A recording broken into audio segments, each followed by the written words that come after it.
Cześć! Witam w kolejnym odcinku z serii Zakopane Test. Lider, pośrednictwo ubezpieczeniowe, najlepsza ochrona od Beniamina. Polecam. Elektromobilność wspiera F-Stone, najlepsze urządzenia do ładowania. Kod rabatowy znajdziesz w opisie. Elektromobilność wspiera Greenway. Zapraszam na odcinek. Cześć, witam. Popatrzcie na to auto. Ci, którzy dobrze oglądają, to go znają. Znają też Łukasza. Cześć. Łukaszu. Cześć. Dzisiaj zobaczymy, jak to auto sprawdzi się zimą i co zmieniło się u Łukasza od tych 7 miesięcy, bo 7 miesięcy temu jechaliśmy pierwszy raz tym autem. Pamiętam, był straszny upał. Dziś jest strasznie zimno, więc chowamy się zaraz do środka, bo zmarznę.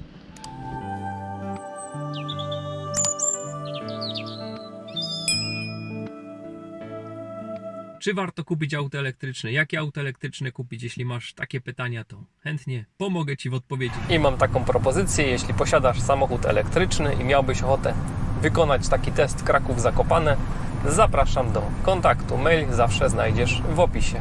Dzisiaj nie będzie krótkiego 360, bo było w poprzednim filmie. Tu oczywiście zawsze linki są w opisie. Zobaczymy, co to za opony. Wtedy były Pilot Sporty, z tego co dobrze pamiętam, a teraz są zimówki Bridgestone 205, 45, 17 z przodu. I zaraz zobaczymy, co mamy z tyłu. Z tyłu mamy, to jest model Blizzak LM005. Podobno bardzo fajne opony, ale to też się wypytam Łukasza później. 225, 45, 17. No i pewnie będę się powtarzał, ale jaki to jest fajny patent. To jest najlepsze lusterko w formie wyświetlacza, jakie w życiu widziałem. No i patrzcie, co się zmieniło. Mamy dzisiaj zimową tapetę, ale nie mamy Magdy. No taka strata dzisiaj. Ale damy radę we dwóch, może jakoś będziecie mogli na nas patrzeć. Startujemy z Podjana w Skawinie, 86% mamy. Tutaj Google już nam zaprojektował trasę 99 km, godzinę 48. A podobno tutaj ma być PowerDot 120 kW pod Janem. Nie wiem, czy to zasługa Zakopane testów. Ale widać, że już było kopane coś. Ale, kurczę. Peszle są wyciągnięte, zatem tak się zastanawiałem, przechodząc obok. A tak opowiadałem na tych Zakopane testach, czemu tu nie ma ładowarki? Może ktoś to obejrzał? Mam nadzieję, że ktoś to ogląda. Zapewne. No i popatrzcie, podgrzewane fotele. No w lecie jak mieliśmy 26 stopni, to miałem na to, że tak powiem, brzydko mówiąc, wyrąbane. A teraz klasa, cieplutko. No inne zalety będziemy poznawać zimą. A co się u Łukasza i Magdy pozmieniało, to zaraz Łukasza się tu wypytamy. No i co się zmieniło? Zmienił się przebieg. Mamy aktualnie ponad 12 000 kilometrów. Tak to tu się prezentuje na tych ekranikach. Ja mam tu osobisty ekran, mój ulubiony. Widzę, co się dzieje z energią. Mamy 82%, 21,9 na razie zużycie. I ciepło jest tak, że teraz chyba w podkoszulku będę jechał, więc zdecydowanie nie marzniemy. Pamiętam, że wtedy zastanawiałeś się nad jakimś ładowaniem na miejscu postojowym. Czy ten temat coś drgnął? Dużo się niestety nie zmieniło. Czekam, jako że miejsce jest wynajmowane, to czekam na decyzję pani właścicielki i pana właściciela, czy się zgodzą, żeby podciągnąć. A tak to na to ładowanie Greenway nieopodal jest świetnie. Jest ok. Nie przeszkadza mi to, tam raz w tygodniu, 2 razy w tygodniu wstawiamy go na AC. Stoi sobie parę godzin, później idziemy po niego. 10 minut spacerku, zatem jest w porządku. Może to dla kogoś będzie uciążliwe, dla mnie nie jest, zatem w zupełności mi to nie przeszkadza. Jak to mówią, wszystko jest kwestia przyzwyczajenia. Tak, to prawda. No, masz już teraz chyba 3 razy tyle, co miałeś ostatnio przejechane. Czy jakieś masz inne wnioski, inne spostrzeżenia po tym czasie? Coś się urodziło? Nie, dalej uwielbiamy z żoną ten samochód. Nie tylko my, bo córka też zawsze jest pytanie, schodząc do garażu, którym dziś pojedziemy? Civiciem.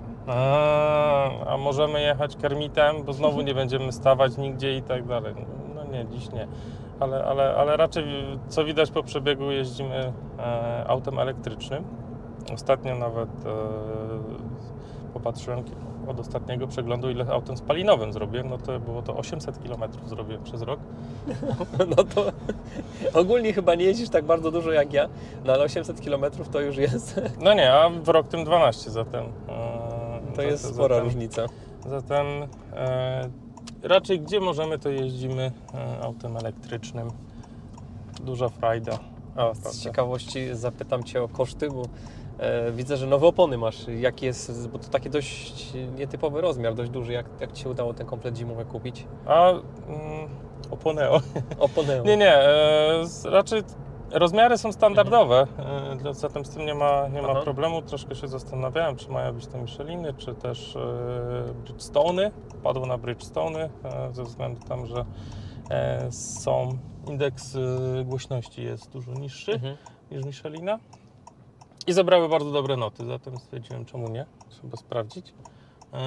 I jestem bardzo, bardzo zadowolony. Naprawdę świetnie sobie radzą z tym samochodem. Wiadomo, Przypomnijmy, tu jest tył napęd. tak, tu jest tył napęd.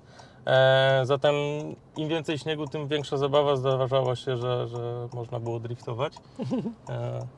I na to pozwala tutaj, jak się wyłączy wszystkie kagańce, że tak powiem, bezpieczeństwa, to można robić co się chce z samochodem.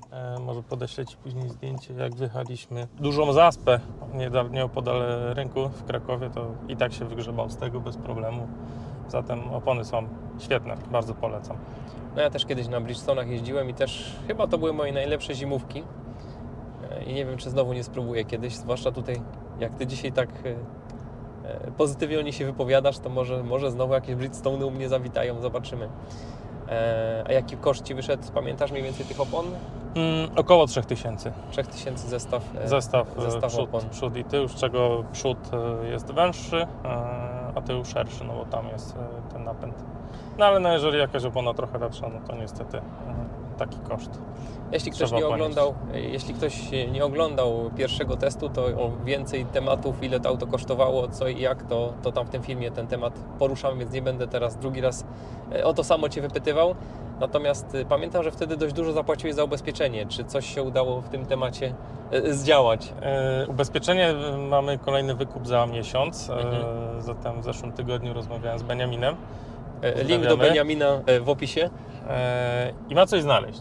Zatem będziemy szukać. Jak wspomniał, wiele towarzystw ubezpieczeniowych dopiero odblokuje swoją ofertę, jak będzie równo miesiąc. Zatem auto kupiliśmy i zarejestrowaliśmy 8 kwietnia, zatem czekam do 8 marca. Na Dzień Kobiet. Na Dzień Kobiet.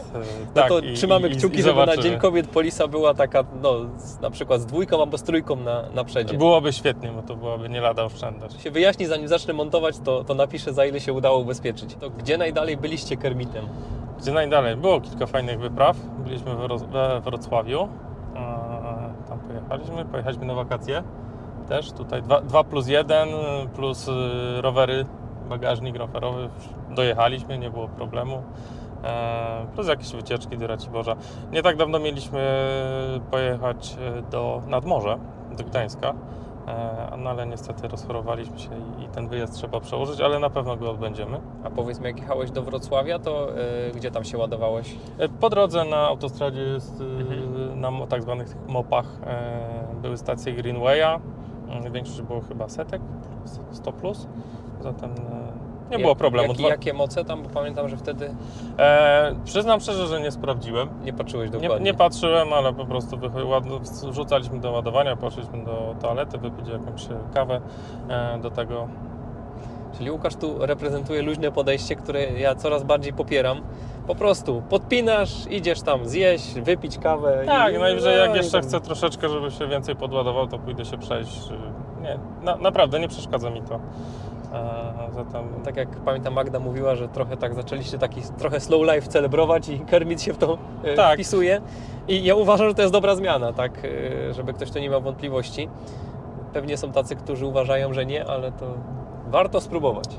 Tak, warto sprawdzić, jeżeli ktoś ma okazję przejechać się autem elektrycznym, to polecam, bo myślę, że wiele osób nie miało okazji spróbować. Nawet jeżeli tylko na taksówce, to też fajnie porozmawiać z kierowcą, który już ma jakieś doświadczenie. Samo z ładowaniem, to już później wchodzi tak jakby w krew. No dobra, podpinam 20 minut. Co to jest 20 minut? Czasami krzątając się po stacji benzynowej, bo nie wiem, córka stwierdza, że teraz szuka jakiegoś batonika i ten, a nie, tamten na końcu, to schodzi 25 minut, no to i tak auto jest wtedy naładowane. No dokładnie. A jakie takie typowe przerwy w podróży robisz? Ile trwają pi razy drzwi? Mniej więcej po 20 parę minut. I dalej. Chyba że zjeść obiad, no to wtedy około godziny to wychodzi, ale tak to mniej więcej 20 minut. No bo to wiadomo, 3 osoby. Czyli znalazłeś swój rytm. Tak. To jest ta podstawa sukcesu. Trzeba znaleźć ten swój rytm. A dla kogoś, kto jeszcze robi długie trasy, to w poprzednim odcinku, który będzie chyba przed tym opublikowany, będziemy mieli bardzo ciekawy pojazd, hybrydę plug-in, która na prądzie potrafiła nam przejechać, z Zakopanego dojechała do Myślenic na prądzie, a tutaj tylko ten ostatni odcinek na benzynie. Są różne pojazdy. Ja uważam, że takie hybrydy czasem to jest lepszy wybór, ale to mówię, kto co lubi, kto co potrzebuje. Tutaj Kermit lubi prąd, powiedzmy sobie szczerze. I raczej też jak nim jeździmy, to nie jeździmy tak jak elektrycznie, jak elektrykiem, że włączamy ogrzewanie, same siedzenie. Nie, tu używamy jak zawsze się używało samochodu, czyli jest to ogrzewanie, jeszcze zagrzanie siedzenia, często przygotowanie, zatem jak o 8 wychodzimy do pracy, no to on tam 7:50 już zaczyna sobie ogrzewać się, zatem to też winduje te wyniki zużycia do góry, ale to jest auto miejskie, zatem rzadko kiedy też nim DC ładujemy, raczej jeżeli gdzieś w trasy jedziemy. No i poszedł na czerwonym. Takim późnym czerwonym. Głębokim. Głębokim czerwonym. Tutaj na tym skrzyżowaniu uważajcie, bo tutaj kiedyś, wielokrotnie tu widziałem bardzo trudne wypadki. Ludzie się nie spodziewają, że na Zakopiance nagle zapala się czerwone, a tam dość szybko się zapala zielony po prawej stronie. No i może to się źle skończyć. A teraz mamy odejście. No już mamy tyle, co można jechać. Niesamowicie to wpycha w fotel. I daje radę na tych zimówkach, chociaż wydaje mi się, że na letnich troszkę miał lepszą tą trakcję. No nie wiem, jakie jest Twoje odczucie. To na pewno. Że tutaj tak bardziej pływa ta opona troszeczkę, Tak, to potrafi troszeczkę popłynąć, ale co zauważyliśmy, jak popada, no to też tak potrafi zrobić. Tą trakcję zgubić. Jednak to jest bardzo duży moment obrotowy. Bo mocy jest to 160 koni, ale 325 Nm jest momentu obrotowego, zatem tutaj jak to przenosi na tylną oś, no to potrafi czasem tam zerwać tą przyczepność. Natomiast coś, co pamiętam z lata, to auto ma bardzo fajnie z tą trakcję zrobioną tak na sportowo. Nie ścina mocy, tylko pozwala na takie mikrouślizgi. Tak. I teraz na tych zimówkach jest dokładnie ten sam efekt. Że widać, że to auto tam walczy i nic się złego nie dzieje. Troszkę go tam miotnie, ale wszystko jest pod kontrolą. Czasami jak jest mokro, bądź też teraz zimą, jak się szybciej wejdzie tak w zakręt, no to potrafi go delikatnie przez chwilę bokiem postawić, trzeba skontrować kierownicą, no sobie jedzie dalej. Zauważyliśmy też z żoną, że jak nie skontrujemy, to w pewnym momencie dobra, on go wyprowadzi. Ale potrafi pozwolić kierowcy pobawić się tym samochodem. Tak, a jak się już wyłączy wszystkie tutaj systemy, to jest jeden VCS, no to hulaj dusza piekła nie ma, można robić co się chce. Stary diesel przed nami wystartował, chmurę zostawił. Czasami czuć nie było źle. Czasami czuć, jednak wiem, że oni w fabryce montują normalne filtry, a jednak zalecają przy przeglądzie z wyższej klasy filtr. No to dasz mi znać, jak się spisuje, bo ja teraz jakoś zaczynam promować taki temat jak filtry HEPA i badać taki temat, do których da się taki filtr zamówić, jak on się sprawdza, bo nie chcę mieć ciągle chrypki i narażać się na rakotwórcze substancje, i poszukuję rozwiązań. Tak jakoś mam, że zazwyczaj w życiu poszukuję rozwiązań. No już prawie rok posiadania Hondy. Coś byś inaczej zrobił? Inne auto byś kupił? Masz jakieś inne przemyślenia? Do miasta nie kupiłbym innego samochodu, tylko ten, ze względu na zwrotność, to, że 4 osoby mogą nim się przejechać, że tak powiem, brak lusterek, to jest po prostu tak wspaniała rzecz, można się wyminąć z innym samochodem bez obawy, że rozwalimy sobie lusterko. To nie, jeżeli miałbym jeden samochód mieć elektryczny, no to pewnie szukałbym czegoś innego. Często się spotykamy tutaj z tym samochodem, że albo ktoś zaczepi, fajnie, ciekawie, albo wręcz czasem słuchać, rany, co za okropieństwo na kołach i tak dalej. No, okej, taki on ma być, taki ma być. Tak ma być. I nikomu nie każe też jeździć takim samochodem, jeżeli mu się nie podoba, to jak najbardziej. Fajnie, że to jest, dla mnie jest ważne, że to jest coś innego. I dokładnie. I tutaj taka prośba, jak zawsze w komentarzach, żeby opowiadać o swoich odczuciach, czyli napisać mi się to nie podoba, a nie to jest brzydkie, bo to czy to jest brzydkie, to jest rzecz gustu. A że tobie się to nie podoba, oczywiście mogę się z tobą zgodzić, bo może ci się nie podobać. Ale to jest zupełnie inny poziom kultury, jak się rozmawia na zasadzie co mi się podoba, nie podoba, jakie jest moje zdanie, a nie stwierdzania faktów, że to jest dobre, to jest brzydkie, to jest złe. No tak świat nie działa, chociaż ostatnio troszkę niektórzy chcą nam wcisnąć, że mają jedną słuszną wiedzę na wszystko. To prawda. Ale temu się nie wolno poddawać. A jak szacujesz teraz ten zimowy, typowy twój zasięg? Jak to było w lecie? Przypomnij, jak to jest w zimie? Widzisz jakąś dużą różnicę? No ten zasięg spadł, no to też nie ma co ukrywać. Byłeś świadomy, że tak się Tak, byłem może stać. świadomy tego. I to jest podstawa, nie? Nie, na pewno nie będę psioczyć. Ja nie spotkałem się raczej raz się spotkałem, że nie mogłem się dostać na ładowarkę, to właśnie było we Wrocławiu, ale tam właśnie zdarzają się kierowcy, którzy parkują swoje elektryczne samochody, ale nie ładują ich, blokując miejsce. Zdecydowanie tak nie róbcie. Sprzeciwka jechała Tesla 3, a wcześniej widziałem jeszcze chyba Seata Elborna elektrycznego. Tak, Cupra. Cupra, tak, już Cupra. Nie Seat, za nami chyba jechał. Cupra Elborn za nami jechał, także no coraz więcej tych elektryków, a my znowu jedziemy do Zakopanego i w Zakopanem niewiele się na razie zmieniło od naszego ostatniego pobytu. Mamy jakiś słupek Taurona, mamy stację PGE, mamy Greenwaya, no i na ustupie przed Zakopanem jest Orlen. No i w sumie chyba tyle było i tyle jest, natomiast no niestety aut jest sporo więcej. Ale nie wszędzie, to muszę powiedzieć, jako że rodzinę mamy w Częstochowie i czasami tam jeździmy, to tam Tauron bardzo dużo zainwestował, jeżeli chodzi o takie słupki na mieście i jest ich multum. Co drugą ulicę jest taki słupek 4-stanowiskowy, minimum 2 stanowiska. Super. I to jest super, naprawdę, nawet na zakupy na 2 godziny podpiąć, rewelacyjna sprawa.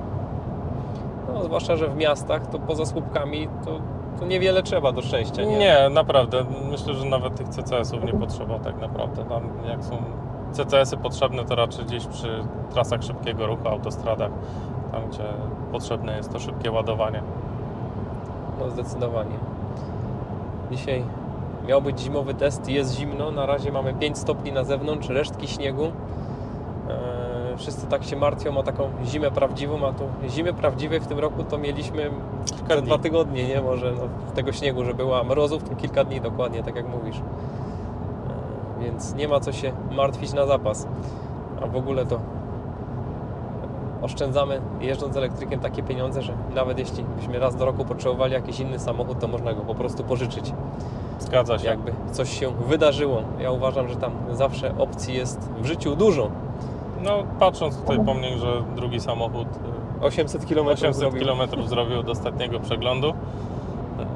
Zatem no, stoi, tak, cieszymy się, że jest, jak najbardziej. Daje ten komfort, że czasami jak potrzebny jest drugi samochód, to można z niego skorzystać. No i znowu zauważyłem druciki w przedniej szybie i to tym razem później, bo dopiero teraz jak przekręcałem kamerę. Powiedz mi, jak to się sprawdza to rozwiązanie zimą? Bardzo fajnie. Na pewno chyba nie znam osoby, która by narzekała na podgrzewaną szybę, szczególnie jeżeli stoi na zewnątrz i daje to taki komfort, że z aplikacji włączamy rozmrażanie. A możesz samą szybę z aplikacji włączyć, czy musisz... Właśnie tutaj miałem powiedzieć, że troszkę nie przemyśleli tego inżynierowie Hondy, bo ona jest regulowana automatycznie. Nie mam, mogę ją tylko ewentualnie wyłączyć w aplikacji, żeby on jej nie uruchamiał, ale nie mogę jej włączyć wtedy, kiedy chcę. Ona będzie po prostu automatycznie się włączać. Zatem czasami jakbym chciał bez ogrzewania pojechać sobie, tylko na samym siedzeniu ogrzewanym i podgrzać sobie tylko przednią szybę, no to niestety nie mam takiej możliwości. A to powinni poprawić aktualizacją. Myślę, że to można rozwiązać softem, zatem jeżeli ktoś z inżynierów Hondy ogląda, bądź też managementu i może mieć na to wpływ, to byłoby to miłe. Byłoby to miłe. No, dużo jest takich rozwiązań, które gdzieś najpierw słuchamy o tym na YouTubach, szczególnie Bjorn ma taką, myślę, sprawczość, a potem to się pojawia w życiu. no bo czemuż by nie korzystać z dobrych doświadczeń ludzi, którzy mają no niesamowite doświadczenie, bo nie wiem, czy ktoś elektrykami tyle co Bjorn przejechał na świecie. Chyba nie. On 1000 km to dziennie robi. On kiedyś zrobił nawet test właśnie białą Hondą E. I teraz jak wyprzedzisz tą ciężarówkę, to ja coś Wam pokażę. Jak Łukasz będzie zmieniał pas, to w tym lusterku, jako że to jest lusterko elektroniczne, no to widzimy takie linie i one nam tam pokazują, jaką mamy odległość do samochodu, który właśnie wyprzedziliśmy. Bardzo fajna funkcja. Chyba tego nie zauważyłem ostatnio, więc Chyba już naprawiam swój błąd. Powiedz mi, jakieś aktualizacje softu było od tamtej pory? Coś się tutaj zmieniło? Jeden raz było. Coś to wniosło, czy niezauważalne raczej? Nic zauważalnego. Wiem, że jakiś poprawili chyba czujnik tylniego pasa, żeby się nie włączył. Raczej pewnie tam było więcej. Dokładnie changelogu nie czytałem, ale co mi się zrzuciło, no to tam jakieś poprawki błędów na pewno. No jesteśmy przy tunelu. Ostatnio nie pamiętam, jakie było zużycie, ale dzisiaj mamy 21,9, natomiast pamiętam, że wtedy jechaliśmy dookoła, a dzisiaj wjeżdżamy pod górę. 47% jeszcze w akumulatorze, zasięg 59 km, a do celu zostało 50 km, także dzisiaj chyba będą emocje. Ale nie startowaliśmy do pełna naładowani, mogliśmy oczywiście podjechać na W razie czego w ładowarkę. schowku jest zapalniczka, gdybyśmy chcieli spalić ognisko, zagrzać się. Tak, damy radę. Damy radę. W tunelu odcinkowy pomiar prędkości 100 na godzinę, przy czym trzeba bardzo uważać, bo potrafi się ten zmienić. Tutaj są te malutkie tablice świetlne. Ostatnio chyba dywagowaliście, czy to jest... Tak. I już temat został według mnie rozgryziony. Tablice świetlne mogą być takie małe i dalej spełniają swoje normy. Okej. Także zdaje się, że jak tu się zapali nagle 70, to Ja myślę, w sumie to nie wiem, do ilu zwolnić. Jak on to liczy? Czy nie lepiej zwolnić do 50, żeby średnia wyszła 70 na koniec? To prawda. No nie wiem. Jeśli ktoś ma tutaj takie informacje, co się dzieje w przypadku zmiany w czasie przejazdu tej prędkości, jak będzie policzona średnia, to no dajcie znać w komentarzach, bo żeby się nie okazało, że ktoś zapłaci mandat niesłusznie. Ostatnio taki temat zaczynam rozgryzać. Parkingów miejskich, które są na przykład nie w pasie drogowym, a jest parkometr, pisze, że parking miejski i tam elektryki dostają mandaty za parkowanie. O, Więc no, dużo różnych jest takich nieścisłości, niejasności. Ja bym chciał to powyjaśniać i no, żebyśmy wiedzieli, jak to działa, no bo jeśli faktycznie tak jest, że nie można z takich parkingów korzystać jako auta elektryczne darmowo, no to prosta sprawa, no proszę umieścić taką naklejkę, informację, że to nie dotyczy aut elektrycznych, to jest parking miejski bez spraw dla aut elektrycznych i już. sprawa załatwiona. I sprawa załatwiona, tak są nerwy, będą sprawy sądowe, no bo to jak ktoś się mocno zdenerwuje, to nie odpuści, no. A poza tym, no po co mamy sobie robić taką wojnę domową we własnym kraju i jeden urzędnik będzie z drugim użytkownikiem walczył przez lata. Nic dobrego z tego nie Szkoda wyjdzie. energii. Szkoda energii, dokładnie, więc jak ktoś jest w stanie coś na plus zdziałać, to ja takie tematy będę podejmował i starajcie się wszyscy jakoś żyć ze sobą w zgodzie. Bo to jednak podstawa. No i popatrzcie, jesteśmy na 800 metrów nad poziom morza, stacja Circle K po lewej, skręt na Rdzawkę i komisyjne zużycie 22,2 i 33% w akumulatorze, 39 km zasięgu pozostało. A Google nam jeszcze wymyślił, że 44 minuty będziemy jechać te ostatnie 32 km. Jak ja te Tatry uwielbiam. I ciągle sobie obiecuję, jak tak widzę te Tatry, że za którymś razem weźmiemy na Zakopane test narty i pojedziemy na Kasprowy i znowu jakoś ciągle nie ma czasu, ciągle napięty harmonogram, wieczorem już inne zajęcia, ale muszę coś zrobić ze swoim życiem i zacząć mniej pracować, żeby zacząć troszkę korzystać z tych różnych fajnych rzeczy. Bo warto, polecam narty, polecam gorce, polecam rower, polecam Tatry. Bo to naprawdę dodaje energii do życia. To mam do Ciebie jeszcze takie pytanie. Kierowcy elektryków zazwyczaj mają jeszcze jakieś inne sprzęty elektryczne, czy ten temat też Ciebie dotyczy? Tak, posiadam indukcję w domu. Żarówkę i lampkę. Żarówkę tak? i lampkę nocną, ale LEDowe to przede wszystkim i powerbanka w razie czego. Tak, ale zakupiłem rower z wspomaganiem elektrycznym jestem w szoku, jaka to jest frajda. Ile dalej można sobie dojechać dzięki takiemu wspomaganiu i nawet po jakichś górkach pojeździć wysokich. Nie wiem, jakie jest Twoje doświadczenie, bo ja też elektrycznymi rowerami już od lat jeżdżę, że zmęczyć można się tak samo, tylko frajda jest większa. Tak, z racji tego, że mogę, jak ja lubię ogólnie zjeżdżać po lesie, tak w miarę ekstremalnie, to mogę robić to więcej razy zatem. To jest super. Wcześniej to jednak gehenna była, to podjeżdżać pod górkę i tak 2 razy zjechało się, później 2 wielkie podjazdy, no dobra, do domu już mam dość, a teraz mogę dużo więcej. Odległość się nam zmniejsza, zasięg się nam powiększa.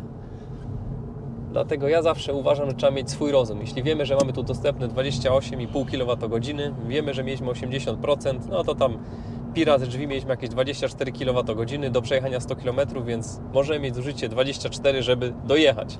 Jak my mamy w tym momencie 20, to wiem, że dojedziemy i jestem spokojny. No i To prawda. tak to trzeba robić, zwłaszcza w przypadku takich aut z niedużymi bateriami. Nie ma co patrzeć na to, co auto prognozuje, bo auto sobie tam prognozuje zależnie, czy jedziemy pod górę, czy jedziemy w dół, czy jedziemy Nie uwzględnia tego autostradą. w nawigacji, czy pewnie chyba Tesla uwzględnia. Tesla uwzględnia i chyba BMW już zaczęło uwzględniać. Gdy wpisujemy w nawigacji konkretny cel, to on wtedy pokazuje inne tam projekcje zasięgu, więc... No tutaj Honda zaczyna bardziej dopiero z elektrykami, zatem Ale muszę Ci powiedzieć, że widziałem super Hondę.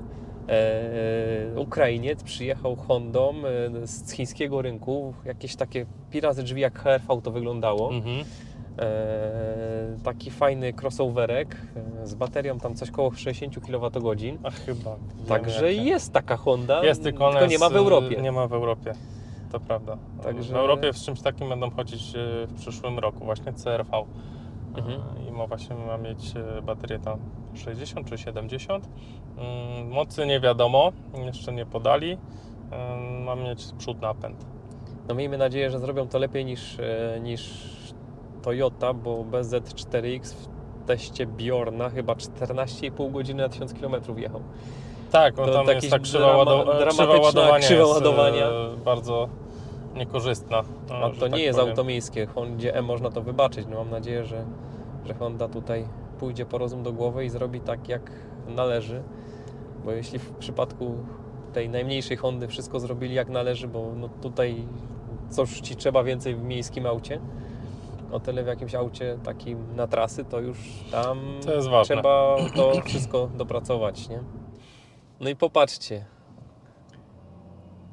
jak zawrócić się takim zestawem na Zakopiance. No właśnie ten Właśnie zestaw tak. to przez nami zrobił.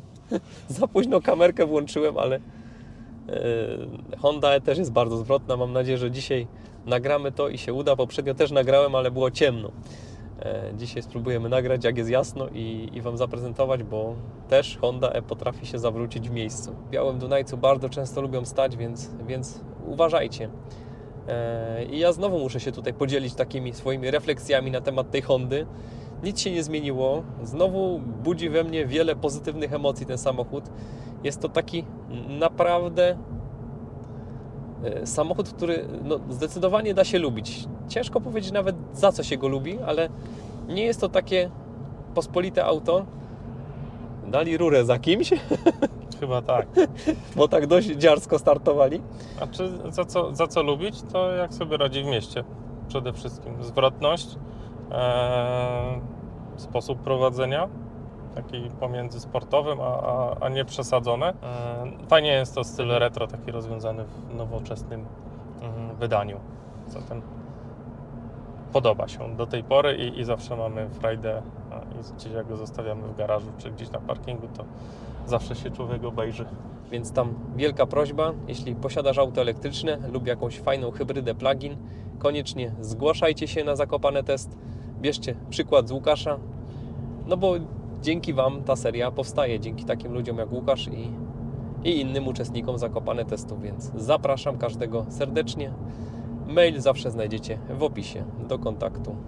I pamiętam, jak rozmawialiśmy w lecie, że Honda z Japonii jest lepiej zmontowana niż Honda choćby z Anglii i czy to pod tym większym teraz już przebiegu potwierdzasz? Nic się nie zmieniło? Nic się nie zmieniło dalej, wszystko Świetnie spasowane, nic nie stuka, nic nie puka, nie trzeszczy.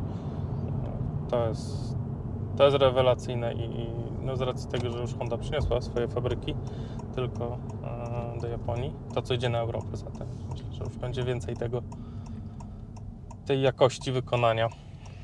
Ja mam dużo do czynienia z Hondami, bo mój tata jeździ Hondą, ja jeździłem Hondą i moja Honda była z angielskiej fabryki, a taty jest z japońskiej fabryki i to jest duża różnica. W jakości wykonania, w jakichś tam problemach, u mnie jakieś tam były błędy raczej montażowe, bo jakieś wycieki się pojawiały, no jakieś miałem tam kłopoty z tym samochodem, a w taty Hondzie nie ma nic, absolutnie nic.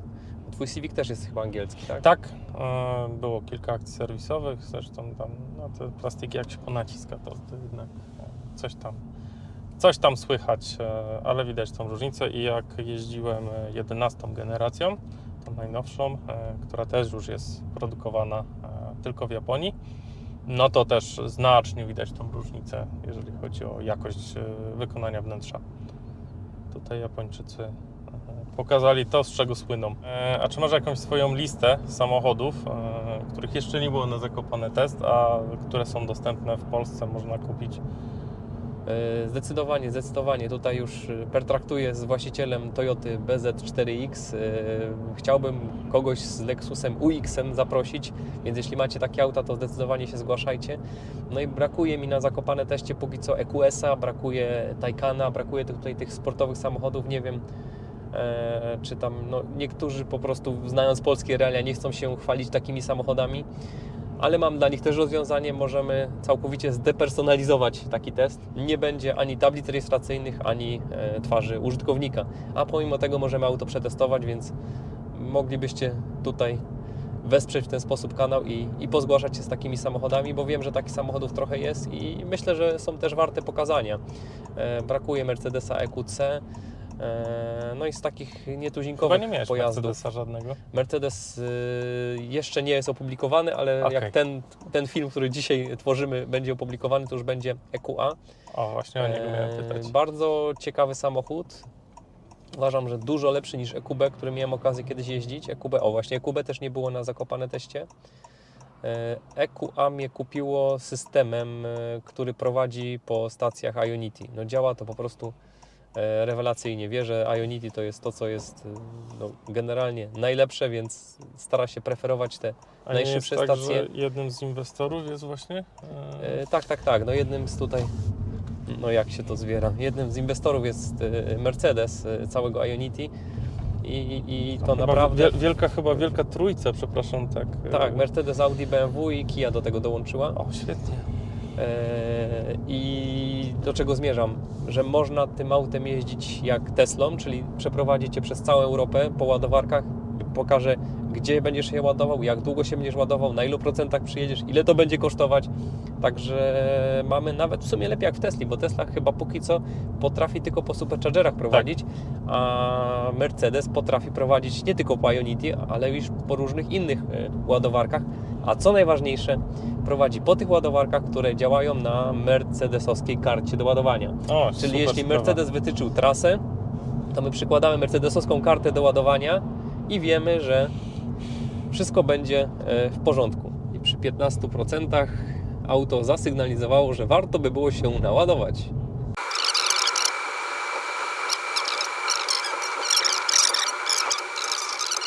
No i jesteśmy. Udało się dojechać i zimą. 15 km zostało, 10% zasięgu. Jesteśmy po Centrum Edukacji Przyrodniczej. Mamy 99,5 km i 19,5 kWh na 100 zużycie. Świeci na czerwono. Trzeba będzie przedzwonić do Greenwaya, bo na aplikacji było wszystko na zielono. Udało się, na fioletowo świeci zatem. Wystartował. To idziemy do samochodu. Zobaczymy z jaką mocą. Właśnie. Bateria jest na pewno dość zimna, więc moc może być mniejsza. No i patrzmy. 32 kW na ten moment moc ładowania, a w samochodzie pokazuje nam, że mamy godzinę 10 do pełnego naładowania. Całkiem nieźle. Idziemy coś zjeść i zobaczymy, ile nam zejdzie na to jedzenie. Obiadek zjedzony, a tu taki przepiękny widok na Giewont. Tutaj byliśmy w Taczańskim Barze Mlecznym, a tam stoi za Łukaszem ładowarka. Idziemy. No i Zdążyliśmy, jeszcze się ładuje. Czasami jest kłopot, bo nie zdążę i nie wiem, ile je się obiad. A w akumulatorze mamy już 98%, więc będziemy zaraz się odłączać i jedziemy w stronę Krakowa. Także dzisiaj obiad prawie godzinkę nam zeszło. A teraz sprawdzimy, co tu mieszka w środku. Silnik rzędowy R4. Silnik mieszka chyba koło Jest tylnej z osi. tyłu. Nie? Tutaj mamy wielki wlot, gdzie są wtyczki do ładowania. O, nawet można teraz otworzyć. Tak. Tak to się prezentuje. A tutaj, co tu w zasadzie jest? Przecież silnik jest na pewno z tyłu. Z tyłu tu jest gdzieś pompa ciepła, zatem A. też taki plus. Czyli za to dla temu takie Hondy. małe zużycie. No i duży plus za to, że jak zimą to jednak od razu jest ciepło. Można wsiadać i śmigać w cieplutkim samochodzie. Nie trzeba czekać na nic. To zdecydowanie najlepsza cecha aut elektrycznych. I tak ja tu zawsze patrzę, czy by tu jakiegoś franka nie dało się wmontować. Gdyby to się wyrzuciło, to myślę, że mogłoby za małego franka. No tak, no tutaj jest naprawdę dużo miejsca, więc O, to może jeszcze jedna mała tutaj ciekawostka. schowek mały jest za Tak. to, na przemyt. Na liście. Tutaj może pokażę, jest taka mała ciekawostka. To są Mhm.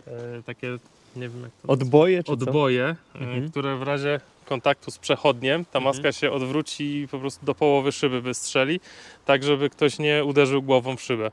O kurczę, Tutaj jest informacja o tym pop-up hood system. ale Zatem jaj. ma taką ochronę przed przechodniami. To jest kosmos, bo otwarliśmy maskę i możemy podziwiać widoki przez maskę. Ktoś tu wyciął dziurę. No, tak to wygląda. Honda E pod maską. A z tyłu silnik się uda w ogóle jakoś zobaczyć? Nie zaglądałeś tam? Nie. Schowany całkiem. Schowany całkowicie. Mhm. I popatrzcie, co się dzieje z samochodem. Samochód jedzie, no tylne koło może z 1,5 metra ode mnie. I tak można sobie jeździć w kółko. D naciskamy, jedziemy. Zegary pokasowane. Auto nam teraz prognozuje 148 km zasięgu na 98%. Na zewnątrz mamy 3 stopnie i ruszamy w stronę Krakowa. I teraz tu mamy taki one pedal driving. Teraz auto nie pełza, całkiem się zatrzyma. Natomiast jak chcemy, żeby pełzało, przyciskamy i jak klasyczny automat pełza do przodu. No i popatrzcie, jak tam pięknie dzisiaj do słoneczka na Harendzie sobie jeżdżą na nartach. No, dzisiaj przepiękna pogoda. Przed chwilą patrzyłem, jak jedliśmy, co tam w Skawinie. No w Skawinie niestety pochmurno, bo tylko 800 watów z dachu szło, a na Podhalu słoneczko. To jest przewaga mieszkania na Podhalu zimą. Tutaj jest po prostu dużo więcej słońca. A my zjeżdżamy sobie w dół na Ustób. Na razie zużycie to 3,9 kWh na 100. Przeważnie zimą nie udaje się tego zużycia wyzerować, a rekordzista potrafił wyzerować zużycie i na odzyskanym prądzie dojechać aż do Poronina, ale to w lecie. No w zimie niestety ogrzewanie zjada swoje. Jedzie mi się milutko i przyjemniutko, nawet dogoniliśmy Teslę i takie wrażenia tutaj z zakółka. Brakuje mi tutaj takiego miejsca, żeby oprzeć nogę na długą trasę i brakuje mi podłokietnika na długą trasę. No ale mamy auto miejskie, więc jakoś nie można mu tego wyrzucać, że jest jak jest. Natomiast mówię, że jest jakiś podłokietnik akcesoryjny, tak? do tego? Tak, można coś takiego kupić i rozważam to. No dotarliśmy 100 km 800 metrów, 12,5 zużycie, 7 stopni teraz na zewnątrz i 54%. Jakieś krótkie podsumowanie, 3 słowa. Bardzo fajny samochodzik, jak kiedyś miałbym zamienić na coś Leafa, to na Hondę E, jeśli mówimy o takim aucie miejskim, a jak i na weekend z tym pojechać nie ma żadnego problemu, to czemu by nie taka Honda E? Warto się nad takimi nietypowymi konstrukcjami pochylić, bo te auta dają coś. No, taka Honda ma coś w sobie. Jak ktoś kiedyś miał jakąś Hondę, to zapewne wie, o czym mówię. No i co? Dziękuję bardzo wszystkim za uwagę, dziękuję patronom za wsparcie i do zobaczenia. Cześć! Cześć, bardzo dziękuję. Jeszcze korzystając z okazji chciałbym pozdrowić swoją żonę i Krabika. Bardzo dziękuję za miły czas. Ja też pozdrawiam Magdę i Krabika, tak? Tak. Niektórzy może powiedzą, że to zaleta, bo jak komuś zimno, to może bez odrywania rąk zrobić to kolanem. Puszczam hamulec, ale jak będzie trzeba coś zrobić, to Krzyż to zahamuje. Ja to normalnie jestem w strachu. Co on robi?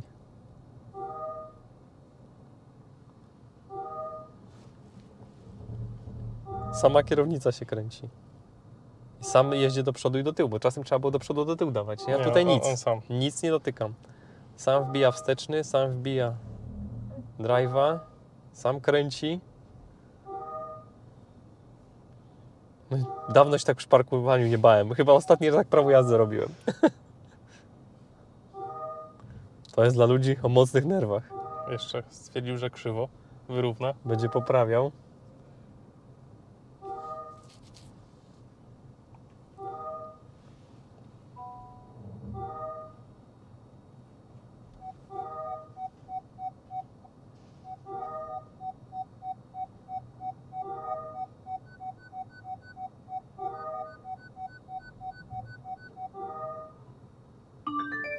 Procedura parkowania zakończona.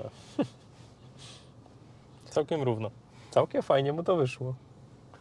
Tutaj mamy jedno auto, tu mamy drugie auto.